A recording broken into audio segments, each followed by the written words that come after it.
Olá, a gente está começando mais um Rolling Stone Sessions e dessa vez a gente vai receber a Priscila Alcântara. Ela lançou Tem Dias e está fazendo 15 anos de carreira com a sua transição para o pop. Vamos falar com ela sobre isso. Se me encontrar na rua, por favor, não diga nada. Priscila, você começar da sua entrada, começo ali da sua carreira na TV até hoje, são mais de 15 anos de carreira. Como que você revê essa trajetória até esse momento? É muito difícil falar, na verdade, porque eu não tenho muita lembrança, muita memória da minha vida antes de começar a minha carreira, porque eu comecei criança, né? Então Sim. as memórias antes da idade ali onde eu comecei são poucas. Então é muito louco pensar que, na verdade, a minha carreira e a minha vida pessoal, enfim, a minha evolução pessoal, é tudo uma coisa só, né? Conforme eu fui crescendo, Você cresceu na eu TV, tava você cresceu na trabalhando, e carreira. conforme eu tava trabalhando, eu tava crescendo, então tudo aconteceu muito junto, assim. Tudo na minha vida, ainda mais falando de arte, né? É muito difícil o artista se separar da arte. Claro. A arte é parte da gente. Então, é interessante ver que, na verdade, quando eu paro pra observar a minha carreira, eu tô, na verdade, observando a minha vida, né? Onde a arte cresceu junto comigo, onde eu cresci junto com ela. Então é uma visão muito legal, assim, de ver onde eu tava, onde eu cheguei e ver como todos esses meus lados se completam e, né, me tornaram quem eu sou hoje. Mas existe uma parte complexa que é crescer, né, Sim. aos olhos da mídia, aos olhos do público, assim, e se descobrir, porque a gente vai acertando e errando, né? Como que foi isso pra você, assim? Quando eu comecei era uma época bem diferente, assim, da Sim. de hoje. Eu sou nova, eu tenho 25 anos, só que como eu Sim. comecei muito cedo, era um outro cenário. Eu não tinha interação com a internet, essa relação do público com o artista era bem diferente. Então, era tudo diferente. Tinha as dificuldades, mas assim como também tem no formato de hoje. Mas era muito doido, assim. Graças a Deus eu sempre tive uma família e as pessoas que trabalhavam comigo sempre proporcionavam um ambiente onde eu pudesse continuar experimentando a infância, a adolescência. Mas é óbvio que não foi normal, uma infância, adolescência normal, né? Eu tinha um trabalho, era uma responsabilidade. Eu tive que aprender a lidar com situações, público, imprensa, visibilidade, ser reconhecida na rua, não poder fazer coisas normais, né? Tipo, de uma maneira normal, sem nenhuma abordagem de fã, etc. Claro. Então, tiveram todos esses fatores que, obviamente, fizeram a minha vida, assim, ser talvez diferente, né? De uma vida normal, é estranho falar normal. Mas fez parte e as pessoas que me rodeavam sempre fizeram o possível para que esses fatores não alterassem a minha experiência de vida e que eu realmente pudesse viver, assim, da melhor forma possível. Mas tem também uma coisa que é interessante, que é os teus fãs, as pessoas que gostam de você, elas também cresceram com você, né? Todo mundo Então elas junto, acompanham essa... Eu era criança, as crianças me assistiam. Conforme eu fui, né, crescendo adolescente, ali uma jovem adulta e tal. Hoje meus fãs têm a minha idade para um pouco mais velhos, o que eu acho o máximo também. Eu adoro isso porque eu posso falar de igual para igual para eles. Não tem muita dificuldade na hora de encontrar uma linguagem para poder falar de Claro. assuntos. É uma galera que pensa como eu, tá no mesmo momento que eu, e isso causa uma interação muito legal. Os fãs cresceram com você, né? Te veem de alguma forma como um modelo. Você sente essa responsabilidade também como artista de passar essas ideias, de conversar com os fãs Sim, de eu igual acho para que igual? todo artista tem uma responsabilidade social, né? Eu tenho um livro que é um dos meus favoritos que fala sobre arte e que fala que numa sociedade os artistas são as pessoas que mais têm potencial para moldar a cosmovisão de uma cultura. E eu acredito muito nisso, porque o artista ele consegue ter um acesso na vida, na casa, no cotidiano das pessoas que poucas pessoas em outros ofícios teriam, sabe? Então é importante a gente pensar nisso para usar essa acessibilidade com responsabilidade. Também usar a nossa influência a favor de coisas que são boas, que são positivas, que fazem sentido, que podem realmente colaborar para o crescimento pessoal das pessoas que consomem a minha arte, mas também da sociedade como um todo. Então eu acho que essa responsabilidade assim, social, ela é parte praticamente de todo artista, porque eu realmente acredito que numa sociedade o artista ele consegue ser influente desse jeito. E você pensa aí, e isso vai desde você compor uma música, lançar uma música, até o que você fala, Ou o que você stories, faz. eu acho que o artista ele não é só sobre a produção artística, né? Ele é sobre o seu posicionamento, ele é sobre a sua forma de se expressar num todo, né? Porque como eu falei, é difícil o artista se separar do ofício dele. Claro. Por exemplo, todos os meus processos criativos dependem de como eu tô emocionalmente, do momento que eu tô vivendo. Então, é uma coisa muito doida, assim, é realmente uma coisa só. É, a arte imita a vida faz muito sentido, né? Faz Porque ainda muito mais sentido. pros É uma artistas. realidade. É com certeza uma realidade. Mas e aí, pensando nisso, você chegou aí numa super exposição, né, da sua vida inteira aí que você estava comentando, você lançou, produziu um EP na pandemia, que é o Tem Dias, Um álbum. um É que a álbum gente lançou só o EP, mas lançou foi o um EP, mas foi o álbum. álbum, exatamente. Como que, porque assim, totalmente, também outro momento, também é um momento Ah, que não é. tem show, momento em que você lida com o lançamento de um produto de outra forma, né?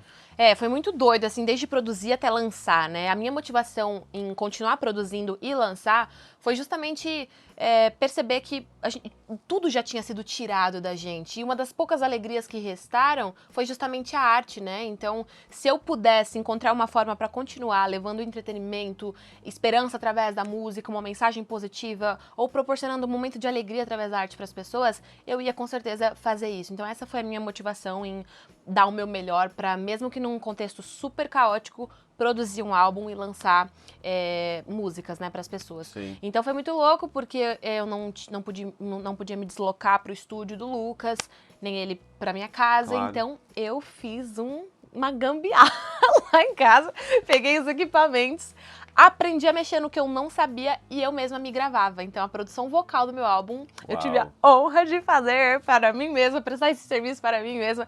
E foi uma oportunidade muito linda porque eu descobri que eu amo fazer isso. Me fez me redescobrir também enquanto artista, porque, nossa, eu me descobri apta a fazer tantas coisas, descobri tantas possibilidades pra mim. Eu vi que eu realmente me interesso por essa área. Então foi muito assustador no começo, mas depois eu vi que talvez se não fosse, esse contexto não Não me rolaria redescobriria artisticamente como aconteceu. Então foi muito louco. Tinha a expectativa de, meu Deus, será que isso vai dar certo? Então eu me gravava, mandava pro Lucas. Aí quando ele falava, meu, rolou, eu falava, ufa. E aí, no final das contas, a gente teve um álbum, assim, maravilhoso, hiper bem produzido, com certeza um destaque na minha discografia, tecnicamente falando mesmo. Então, apesar de tudo, no fim das contas, deu bom. Você tá indo para um ambiente do pop, né? Também com esse álbum, o EP, depois o álbum. E também você aprendeu a ser um pouco de produzir coisas que também vem da experiência aí de toda a tua carreira, né? Não, eu comecei a ter experiência em estúdio desde os 7 anos de idade. Então, desde muito nova eu tenho esse contato com a parte técnica, como funciona, assim, do zero mesmo, para você ter um produto, né, musical, assim. E ao mesmo tempo, assim, você fez toda uma carreira muito bem sucedida, né, com músicas de gospel, mas obviamente a gente sempre encaixa os artistas nos gêneros, né? Não exatamente o artista se normal. encaixa. Eu acho que foi um pouco meu caso isso, assim. Eu acho natural, é uma questão mercadológica e até inevitável, né?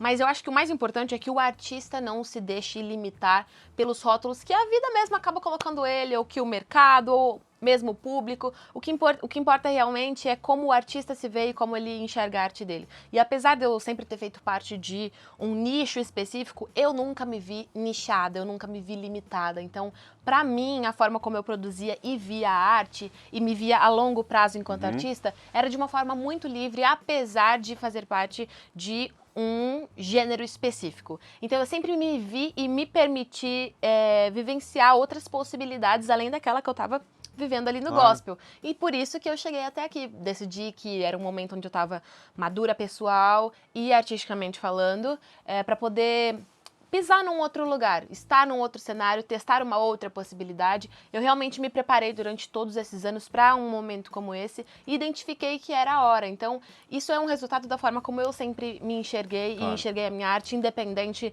de onde eu estava posicionada ali no mercado. Mas você teve questões do tipo medo, o que é fracasso e sucesso pra você? Porque é uma transição, né?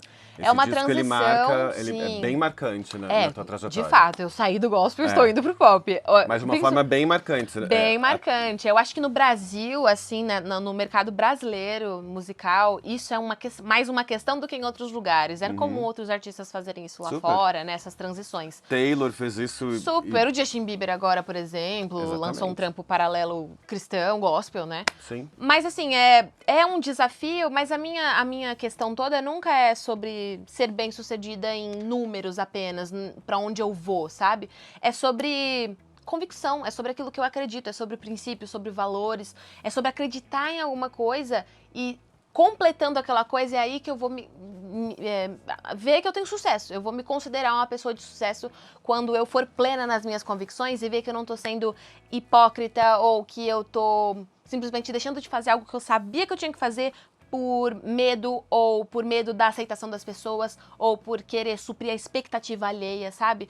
Esse é o problema pra mim, e não se vamos ter sucesso de números, resultados e charts. Eu acho que tudo isso é muito legal quando acontece, mas eu ainda acho que de tudo aquilo que pode ser sucesso, ainda é a menor definição dele, sabe? Eu acho que o que verdadeiramente conta é a sua realização plena de estar fazendo algo que você realmente acredita. Eu vi, você falou quando você começou esse projeto, né? Quando você começou essa transição, eu vi que você comentou numa entrevista que quando chegou o Lucas, né? Que produziu, você queria pessoas próximas de você que quisessem te ajudar a fazer esse trabalho, a entender esse processo. Porque eu sempre estive dentro do gospel, então é diferente. Desde a forma como você produz, escreve uma música, até como você trabalha ela, né? Como as pessoas vão consumir ela, é tudo diferente. Então, eu queria trazer pessoas que me entendessem, né, priorizassem manter a minha identidade, mas que também me ajudassem a fazer com que essa minha identidade funcionasse nesse novo lugar. Então, por isso que eu topei trabalhar com o Lucas e enxerguei ele como uma pessoa ideal, porque ele já é uma pessoa do meio do universo, conhece o universo pop, como se compõe, como produz. E, nossa, trabalhar com ele me fez crescer muito, assim, porque realmente são mecanismos bem diferentes dos que eu estava acostumada. Ao mesmo tempo, você vê isso como um renascimento ou uma evolução? Ou as duas coisas? Eu acho que as duas coisas. Eu acho que a minha evolução, ela sempre foi gradativa. Eu sempre priorizei viver todos os processos durante o tempo que fosse para não viver coisa antes da hora. Então eu sei que o que eu tô vivendo hoje é para esse momento, sabe? Então eu acho que é sobre uma evolução que sempre vem de forma gradativa. Acho também que é um renascimento porque eu tava realmente muito desconectada de mim e da minha arte antes de tomar essa decisão, pelo simples fato que eu sentia que eu tinha que fazer isso e não estava fazendo. Então eu já estava me sentindo bem desconectada, chateada mesmo com a minha vida artística, sabe? Porque eu sabia que eu tinha que dar esse passo e eu não estava dando. E foi a pandemia, assim, esse momento de pandemia que me fez sentar, parar, pensar, reavaliar, tomar essa decisão de fazer essa curva. E quando eu fiz, que é isso que eu falo, quando você realmente faz aquilo que você tem que fazer. Sim, entre o pensamento e a ação, né? Quando eu agi sobre aquilo que eu pensava, foi aí que eu realmente me redescobri, tipo, caraca, essa é a Priscila que sonha, essa é a Priscila que nada contra a maré, sabe? Eu fui reenxergando características minhas que eu sempre estiveram em mim desde os 6 anos que eu falava que eu queria ser o que eu me tornei, sabe? Então, essa adrenalina de tentar algo novo e tal foi resgatada. Então, eu considero também como uma redescoberta. Isso é uma coisa que imagino que seja algo que te move, né? Porque como você mesmo falou que a tua vida e a tua carreira se misturam, você precisa também desses impulsos, né? Muito. É muito mais fácil ficar ainda mais da minha onde já se personalidade. está, né? Eu sou muito assim, eu movimento muito. Então eu sempre quero novidades. Se eu fico muito tempo numa mesma coisa, eu já fico atordoada, assim. Eu realmente sempre tô à procura de coisas novas e caminhos novos. Isso pra mim é muito importante. Eu funciono dessa forma na minha vida, no meu trabalho. E eu acho que o grande segredo é que até foi uma conversa com o grande Emicida, que eu tenho a honra de poder ter conversas no WhatsApp com ele. Mas numa dessas conversas que eu tava meio que desabafando com ele sobre isso, sobre como eu cheguei, tava num momento onde eu tava muito desanimada, tipo, cara, preciso de uma coisa nova, sabe? E ele me falou uma coisa que eu nunca vou esquecer, que a gente nunca pode tratar a nossa arte como um emprego. A indústria, o que a gente faz na indústria é um emprego, mas a arte, ela não é só um emprego, ela é um sonho, né? E eu tenho esse privilégio de viver esse sonho. Então, eu voltei a não só ter o meu emprego, que é fazer show, música, mas eu voltei a viver o meu sonho, sabe? Então, a gente tem que se esforçar realmente pra viver todo dia como se fosse o primeiro. See me